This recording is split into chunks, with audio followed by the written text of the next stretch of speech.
Hello students, SST online classes में आपका स्वागत है।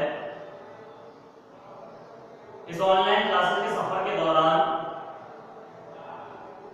हम काफी अध्यायों का अध्ययन कर चुके हैं। हमारा लास्ट वीडियो तक हम हमारे भूगोल विषय के 13वें अध्याय की जानकारी प्राप्त कर चुके थे। आज हम उसी क्रम में चलते हुए हमारे पाठ्यक्रम के अध्याय 12 की चर्चा करने जा रहे हैं। अध्याय 12 मानव संसाधन से संबंधित यह अध्याय है, जिसमें हम जानेंगे कि किस तरह से एक मानव संसाधन का निर्माण करता है, किस तरह देश में जनसंख्या का बढ़ना यानी जनसंख्या वृद्धि, उसके कारण और उपायों के साथ साथ हम मानव से संबंधित लिंगानुपात एवं साक्षरता के बारे में अध्ययन करेंगे। अर्थात यह अध्याय हमें बताएगा कि आज हमारे देश के अंतर्गत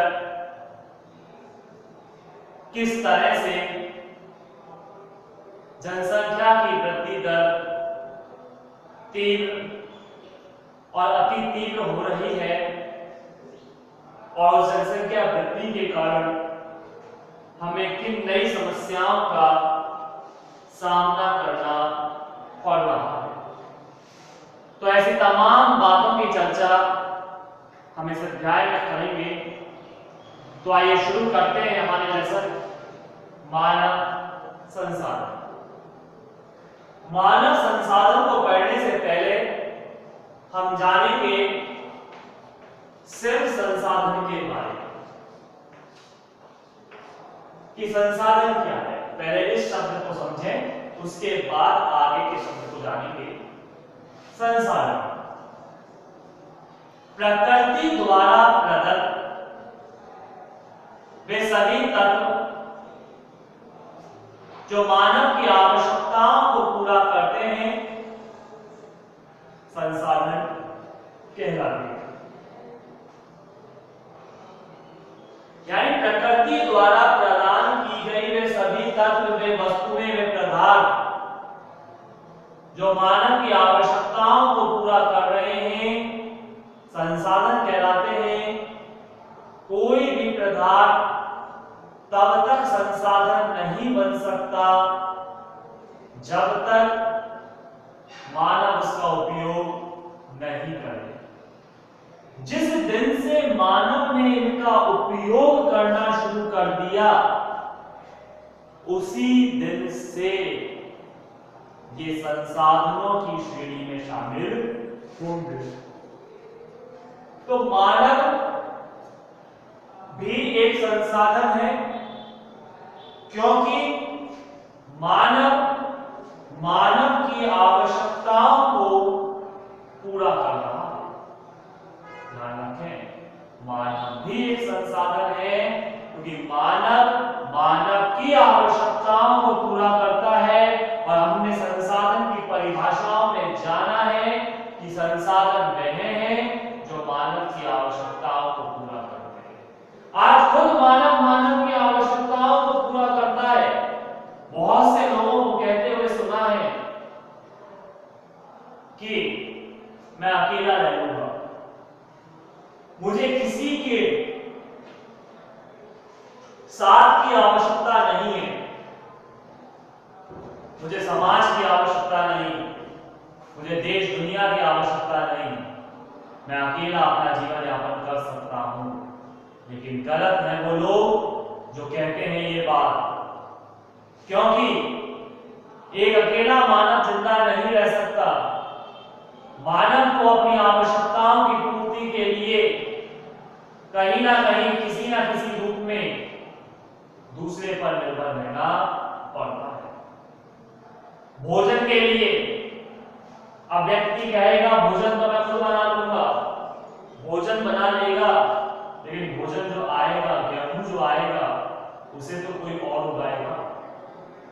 वो कहेगा गेहूं भी मैं उगा लूंगा, तो जहां पीसा जाएगा उसे तो कोई और पीसेगा। वो कहेगा पीस भी मैं लूंगा, तो वो बर्तन जिनमें उसने खाना पकाया है, खाना खाएगा, वो तो कोई और बनाएगा। इसके अलावा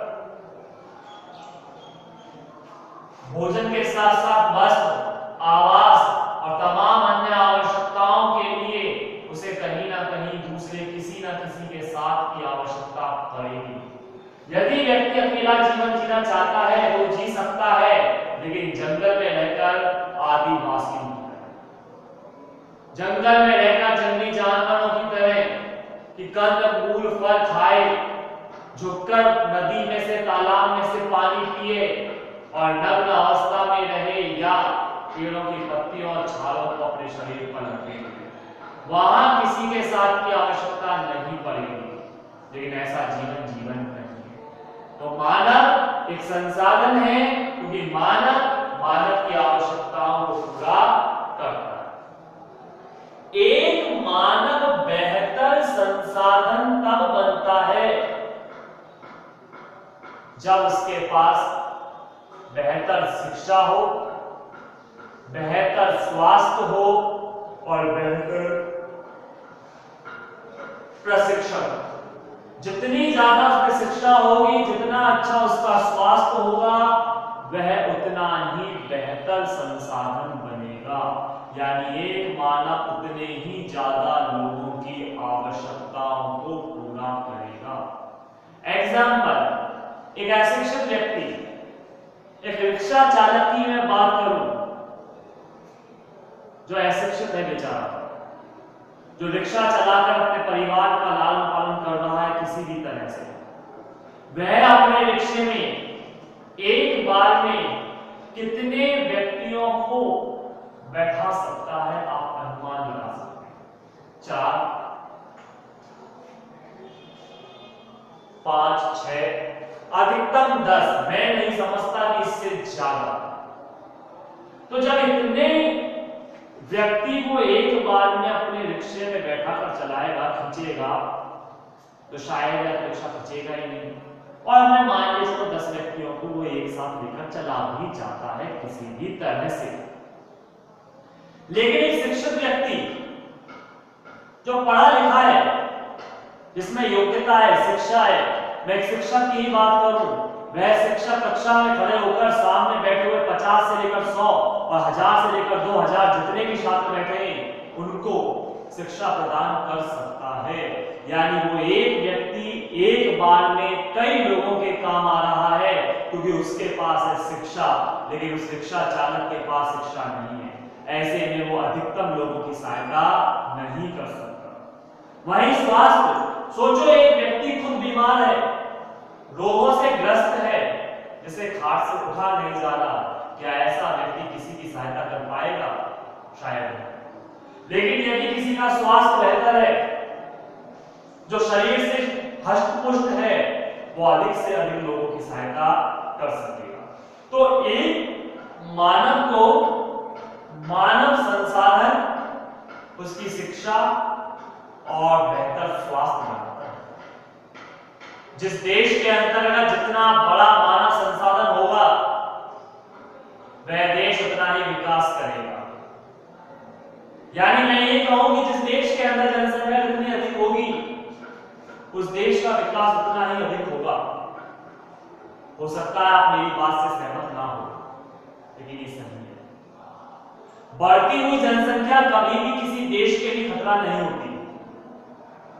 बढ़ती हुई जनसंख्या कभी भी किसी देश के लिए खतरा नहीं है। खतरा है, समस्या है उस देश में मौजूद संसाधनों की कमी। वे पदार्थ, वे संसाधन जो मानव की आवश्यकताओं को यदि पूरा नहीं कर पा रहे हैं, तो उत्पन्न होगी समस्याएं। यदि किसी देश के अंतर्गत संसाधन भरपूर है, वह संसाधन बढ़ती हुई जनसंख्या संख्याओं की आवश्यकताओं को पूरा कर सकते हैं, तो ऐसे में बढ़ती हुई जनसंख्या कभी भी किसी देश के लिए खतरा नहीं होती। खतरा होता है संसाधनों की कमी, खतरा होता है आवश्यकताओं की पूर्ति करने वाले साधनों का अभाव। यदि इनका अभाव नहीं है, इनकी कमी नहीं है, तो एक देश की जनसंख्या खतरा कैसे हो सकती है? अभी तो बढ़ती हुई जनसंख्या तो उस देश की ताकत है जो आने वाले समय में किसी विदेशी संकट से उसे बचाने का कार्य करेगी। एग्जाम्पल के रूप में मैं यूं कह लूं कि एक परिवार के अंतर्गत दो व्यक्ति हैं,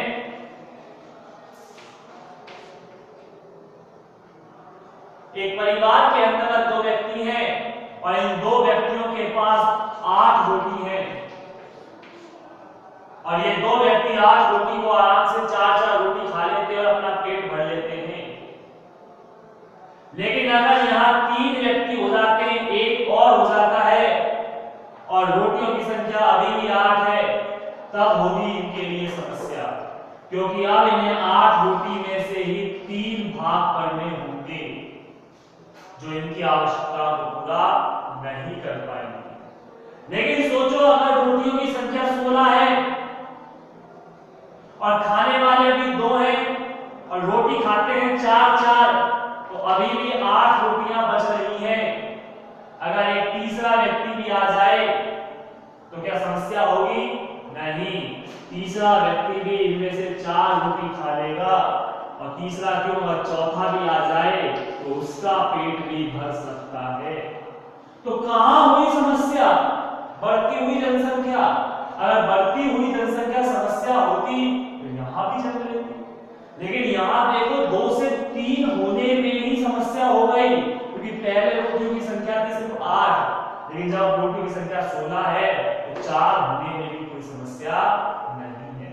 अर्थात मेरा कहने का तात्पर्य है, बढ़ती हुई जनसंख्या एक देश के लिए खतरा तब बनती है जब देश में उस जनसंख्या की आवश्यकताओं की पूर्ति करने वाले संसाधनों का अभाव होता है। अन्यथा एक देश की जनसंख्या उस देश के मानव संसाधन के रूप में काम करते हैं और एक मानव को मानव संसाधन यानी बेहतर संसाधन, योग्यता, शिक्षा, स्वास्थ्य एवं प्रशिक्षण के माध्यम से उसे बेहतर बनाया जा सकता है। तो मानव संसाधन के बारे में हमने एक सामान्य परिचय की आज जानकारी हासिल की, जिसमें हमने 2 चीजों को अध्ययन किया, एक संसाधन और दूसरा मानव संसाधन। मैं एक बार पुनः उस बात को रिपीट कर देता हूं। संसाधन प्रकृति में उपलब्ध या प्रकृति द्वारा प्रदत्त वे सभी तत्व या पदार्थ जो मानव की आवश्यकताओं की पूर्ति कर रहे हैं, मानव संसाधन कहलाते हैं। आज मैं आपके लिए कार्य कर रहा हूं और आप मेरे लिए कार्य कर रहे हैं, तो मेरे लिए आप एक संसाधन है और आपके लिए मैं एक संसाधन, क्योंकि मेरे बिना आपका कोई मतलब नहीं और आपके बिना मेरा कोई मतलब नहीं। यहां आपसे और मेरे से पर्टिकुलर मैं अपनी और आपकी बात नहीं कर रहा, यह बात कर रहा हूं स्टूडेंट एंड टीचर्स। तो जो स्टूडेंट ही नहीं होंगे, यानी कोई पढ़ने वाला ही नहीं होगा, तो हम किसे पढ़ाएंगे? और यदि कोई पढ़ाने वाला नहीं होगा तो आप किससे पढ़ेंगे?